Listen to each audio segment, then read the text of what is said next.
This episode is brought to you by LifeLock. Between two-factor authentication, strong passwords, and a VPN, you try to be in control of how your info is protected. But many other places also have it, and they might not be as careful.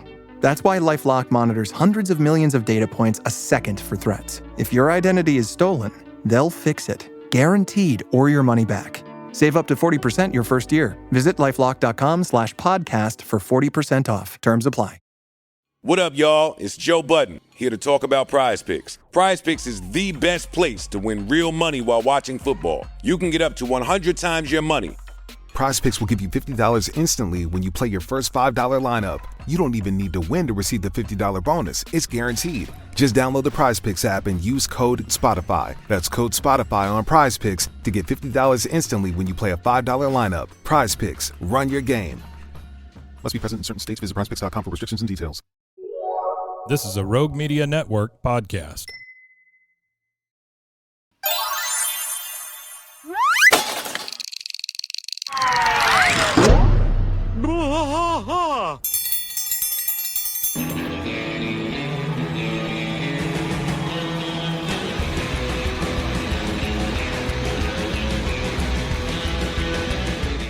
Hello there. Welcome to King of the Hill podcast. I'm Mike. And I am Rusty. He's still Rusty. Still that one. Welcome to a That Ain't Right Friday, where we do some King of the Hill adjacent news and then talk about milk and things like that. Milk. First thing I've got is by Tyler Kamenetz. He's a features editor, and boy, I don't remember where I printed this from, but that's okay. Oh, I think it was Houston Chronicle. It says, Absolutely. Why this King of the Hill character would be heated about Buc-ee's.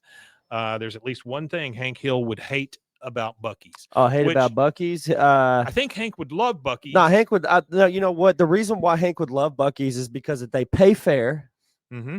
As far as they do. Most gas station or truck stop jobs do. They pay pretty well, and it's very regimented in how it's ran. It's a very organized space. Right. Bathrooms are the only bathrooms you could walk in and guaranteed there's not piss and shit all over Their the walls. bathrooms are beautiful. Yeah. Like, it's the only place that I'll just sit on the toilet without inspecting and doing 45 minutes of prep before I sit down. The other thing about their bathrooms, the doors go all the way to the floor. All the way to the floor.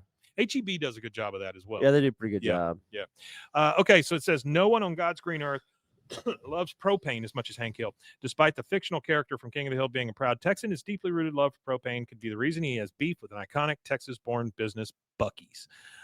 So they talk about how you can get hunting blinds there, you can get lawn chairs, you can get sodas and drinks, and you got the giant thing of sodas, you got beef jerky, you got sample bites, you got bedazzled cow skulls, life-size Buc-ee, they got everything, right? And Hank Hill, I think, would absolutely love that part. However, I think so too. However, if you go on the official Buc-ee's website about their gas stations, their pumps, it says the gas station and convenience store giant, quote unquote, does not sell propane.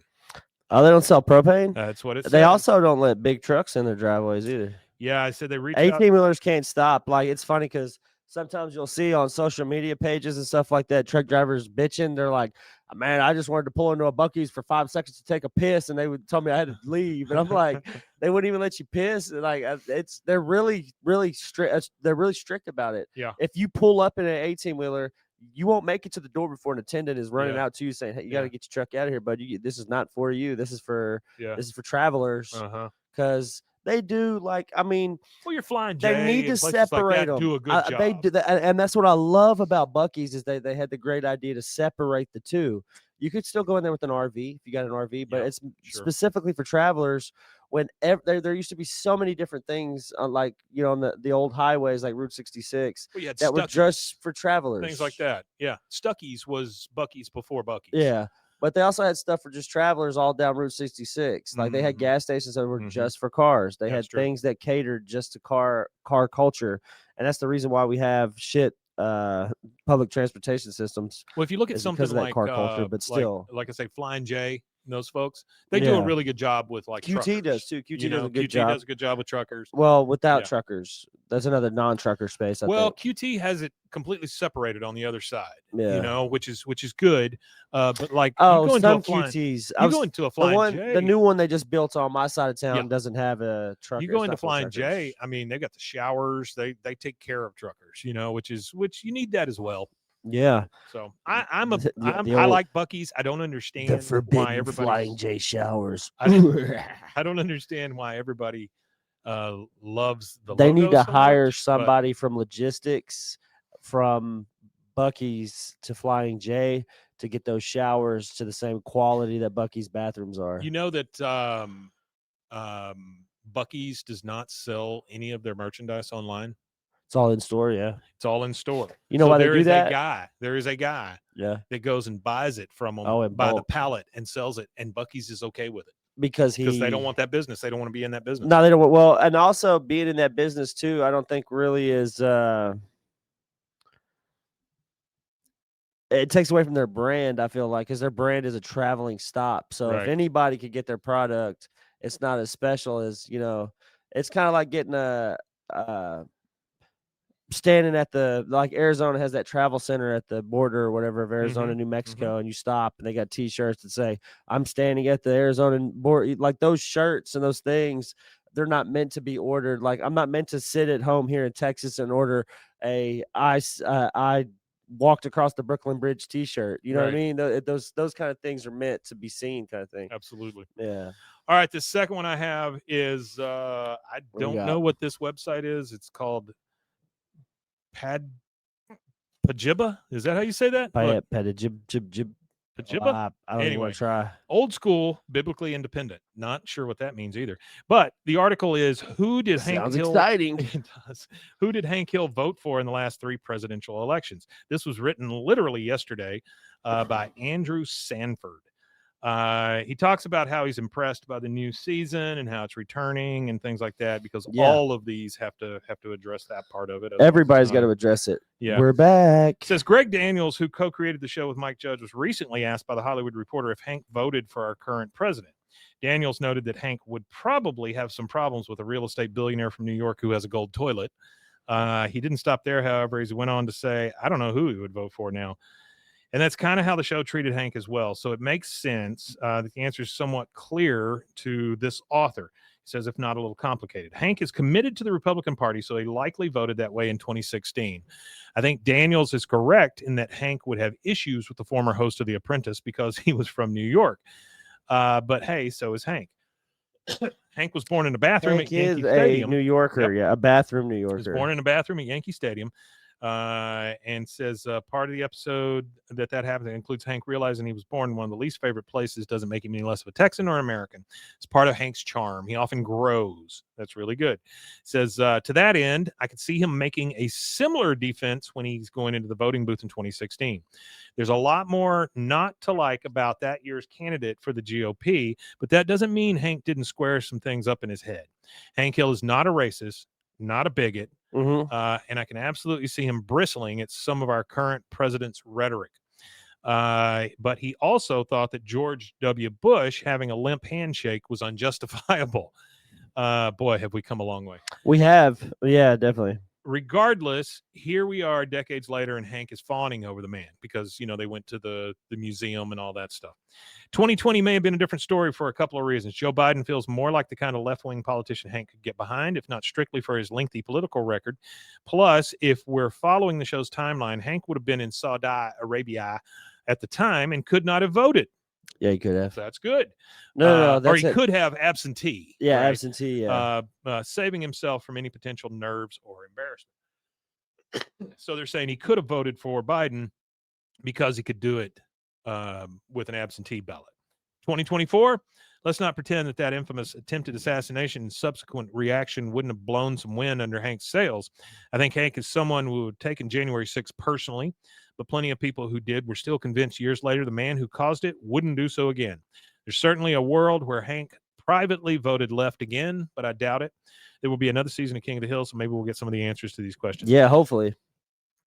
So I have not voted for a Republican or a Democrat in many, many, many elections. I vote for whoever else. And I know everybody tells me, oh, you're throwing your vote away. I don't feel like I am, and it's my vote, so shut up. Fun fact, you couldn't buy my vote if you wanted to. Yep. I can't vote. Yeah, you can't vote. In federal elections, I refuse to vote for either side right now because I think that both of them are in the same bed, no matter what they say. I think that we are as close to taxation without representation as we have ever been. I don't think any of them have our interests at heart.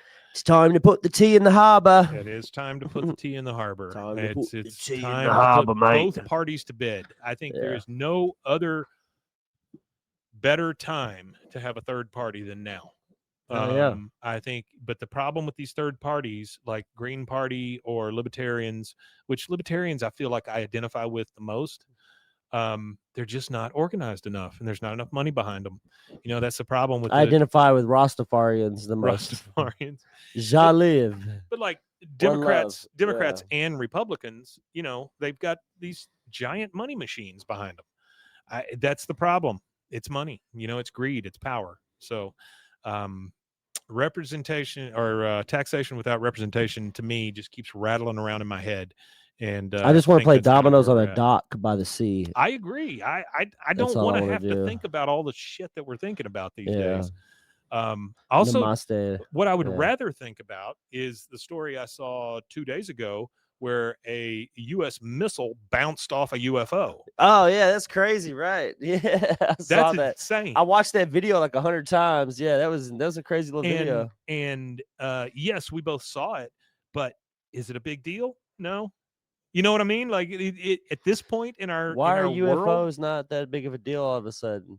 Because the government said, "Hey, UFOs are real," and everybody was like, all right, that's okay." Yeah, and it was just society just immediately accepted the fact that there's UFOs exist. Yeah, and the government said, "Hey, they exist," and the crowd said, "Yep, okay."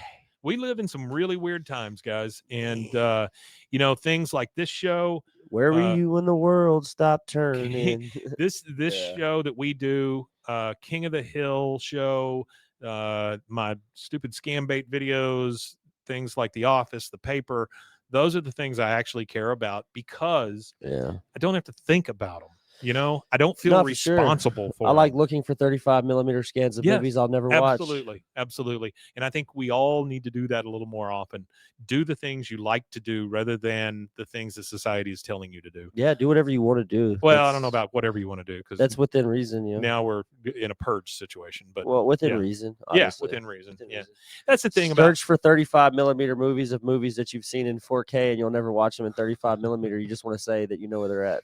I think that the Predator in 35mm is pretty nice. I bet it is. With the widescreen, it's just the colors look so good. They look so much better. Like I know that's the intended format for some of those movies because that's how they were filmed. You know, like we do a lot of this AI upscaling stuff nowadays, and it does make newer shows look or older stuff look great. AI upscaling most of your videos now.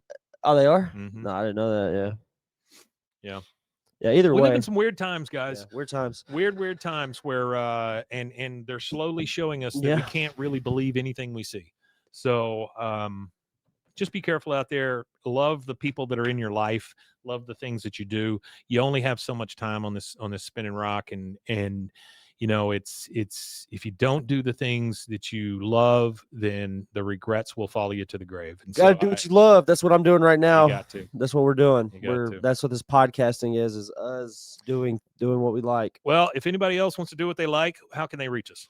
You can reach us at bwaaaakoth@gmail.com. Send us an email, or you could reach us on social media at bwaaaakoth. That's Instagram, Twitter, Facebook, all that stuff. You can and you should. Yep. All right. Well, we love you guys. Thank you so much for being here. Have a great day. Have a good weekend. Have a great week. Have a good one. And we will see you again on Monday. One thing left to say. We Matanye. We Matanye indeed, and love the people you're with.